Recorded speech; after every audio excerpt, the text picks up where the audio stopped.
This is part 17 of my Neighborhoods of New York series, and today I'm going to Midtown Manhattan. This neighborhood is usually what people think about when they think of New York. It's most commonly portrayed in TV shows and movies, but they don't often show the whole thing, though you might recognize this area just south of Central Park.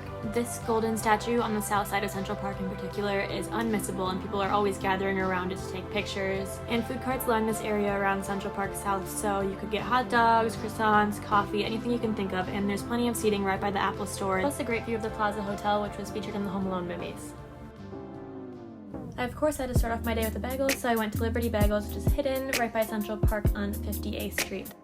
They're known for these rainbow bagels, but they really are more of a touristy thing, and all their other options are really solid too.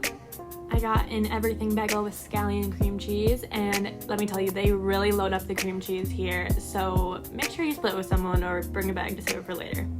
Then I walked along the south end of Central Park. Right here on the southeast corner is the pond area where a lot of people go to watch. It's pretty tranquil, and there's plenty of benches for people to sit.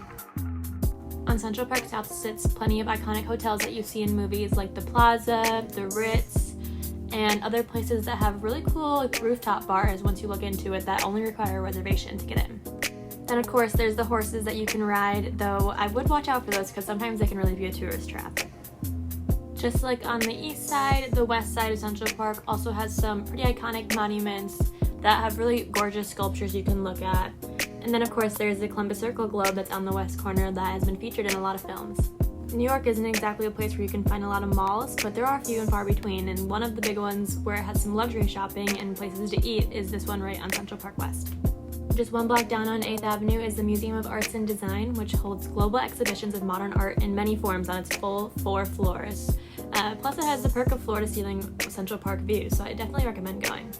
Oddly enough, Nordstrom can almost be considered a landmark in Midtown, dominating this block with 7 floors on one side for women and a whole separate building across the street just for men. Its flagship store here is in the Central Park Tower, which is both the tallest residential building in the Western Hemisphere, and it boasts the most expensive listing in the US, with the penthouse going for $250 million. Walking down Broadway, I ran into Magnolia Bakery, which is founded in New York City and known for their banana pudding, which really lives up to the hype. The bakery has 2 locations in Midtown, so if they're out at one, you can always go to the other one. There's plenty of iconic diners and places to eat, and of course there's the Carnegie Hall, which is known as one of the most prestigious musical facilities in the world. Sadly, it's under construction right now, but it usually has its historical Renaissance revival architecture on full display. This building, while not actually any kind of landmark or anything super important, is one of my favorites in the city just for how intricately detailed it is, and I think it's so gorgeous, especially when you see it up close. Quality Meats is a highly rated steakhouse with a distinctive style, as you can see by their private outdoor booths. I would definitely recommend getting a reservation if you want to eat here. And don't skip on the dessert. The espresso creme brulee is seriously the best thing I've ever had. And if you ever find yourself wanting to cut through the crowds, there's a secret little tunnel through the Park Lane Hotel that can take you right to Central Park. It's a really cute area too for some photo ops, and they have a secret rooftop bar that has some of the best views of Central Park. Just make sure you plan out your reservation at least 2 weeks in advance. At the bottom of Central Park is the Paris Theater, the longest running art house cinema in the city and also Manhattan's only remaining single-screen cinema, although it's still one of the largest with over 500 seats. Then I walked over to 5th Avenue, where pretty much any designer store you can think of has a huge store to rival all the others, called their flagship store, and they often do really cool advertisements and billboards based on the season. There's also a lot of well-known hotels down here too, and the Peninsula Hotel is one of the most iconic luxury hotels, and during the holidays they're known for their over-the-top Christmassy decor, so I definitely recommend visiting during Christmas time. This building here is the gorgeous St. Patrick's Cathedral. They host the Easter service that is really well known, and they even have weddings, but I imagine it's very difficult to secure a wedding there. Across from that historic piece of architecture is, of course, the Lego store, which honestly is kind of fun if you ever go inside. Sometimes there's a line outside, but it is one of the biggest Lego stores, and it has 2 full floors with some really cool designed bricks. This statue you may recognize. It's the famous Atlas statue that signals entrance into the Rockefeller Center, where I came across a Ralph Lauren coffee cart, which has surprisingly good coffee. There's also tons of displays of Art Deco, murals, and statues all around this area once you get into the Rockefeller Center. The Rockefeller family was particularly fond of the Art Deco style, so that's why you'll see a lot of this art all around here. And here is the iconic ice rink that plenty of people have been proposed to on, that's been featured in many, many movies, and is open all winter even when there's no snow in New York.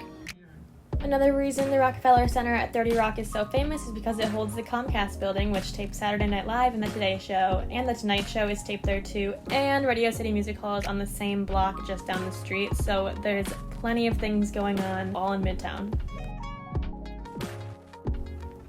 Because this area is so highly populated and a lot of tourists end up coming here, there are plenty of hotels, plenty of art installations that frequently change, and so it's really cool to see how the area changes over time. This is the La Gran Manzana statue of an apple, of course, for New York, the Big Apple, and claims to be the largest apple structure in New York by Mexican artist Enrique Cabrera. This is one of the few Venus sculptures that you'll see on 6th Avenue that have been around since 1990 and aren't going anywhere. Some people love them, some people hate them, and I think they're quite beautiful. And you can't go to Midtown without visiting the Museum of Modern Art, known as the MoMA, which is one of the top art museums in the world and holds world-renowned paintings like Van Gogh's Starry Night, Dali's Persistence of Memory, Warhol's Soup Cans, Picasso, Georgia O'Keeffe, and so many more. And while most museum gift shops are easily skippable, I would not skip the MoMA gift store. If you don't want to pay for a ticket, there's always the little free FDNY museum down the street too. There's so many dessert places around here, and this donut place dough looked so good, but I ended up at Maman, a well-known Midtown coffee staple known for their cookies, which apparently are Oprah's favorite too, so I had to give them a try, and honestly, it was one of my top 10 cookies in the city. In true Midtown fashion, there's endless things to do. I came across the Nintendo store earlier, the Apple store, and then one of the biggest bookstores in the city, aside from the Strand, the McNally Jackson bookstore, which is independently owned. So I got to spend a good amount of time just kind of walking around and browsing through the windows. Many people know about Chinatown and Little Italy in New York, but what a lot of people don't know is that Little Brazil is right in Midtown. It's on a block between 5th and 6th Avenue around 46th Street where you can find a ton of authentic Brazilian restaurants and storefronts. Since Midtown can get a little touristy, you can usually find street sellers selling everything from light-up balloons to fake designer bags, but there's also an air of poshness around some areas, like this street that holds a stretch of exclusive clubs like the New York Yacht Club, the elusive Harvard Club, the Penn Club, and the Historical Society, all in a cluster on one block. On the south end of Midtown is the instantly recognizable main branch of the New York Public Library that offers free guided tours of its beautiful architecture and reading rooms, although if you really want to check out a book, you have to go to the location across the street to pick up any kind of books or holds that you have.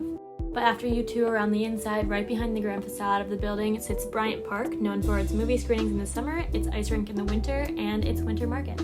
Hovering above it all is the iconic Empire State Building and the newer One Vanderbilt building that now has Summit One Vanderbilt, a great spot to view the entire city from. Midtown might get a bad rap for being too busy or too touristy, but you'll never find yourself bored.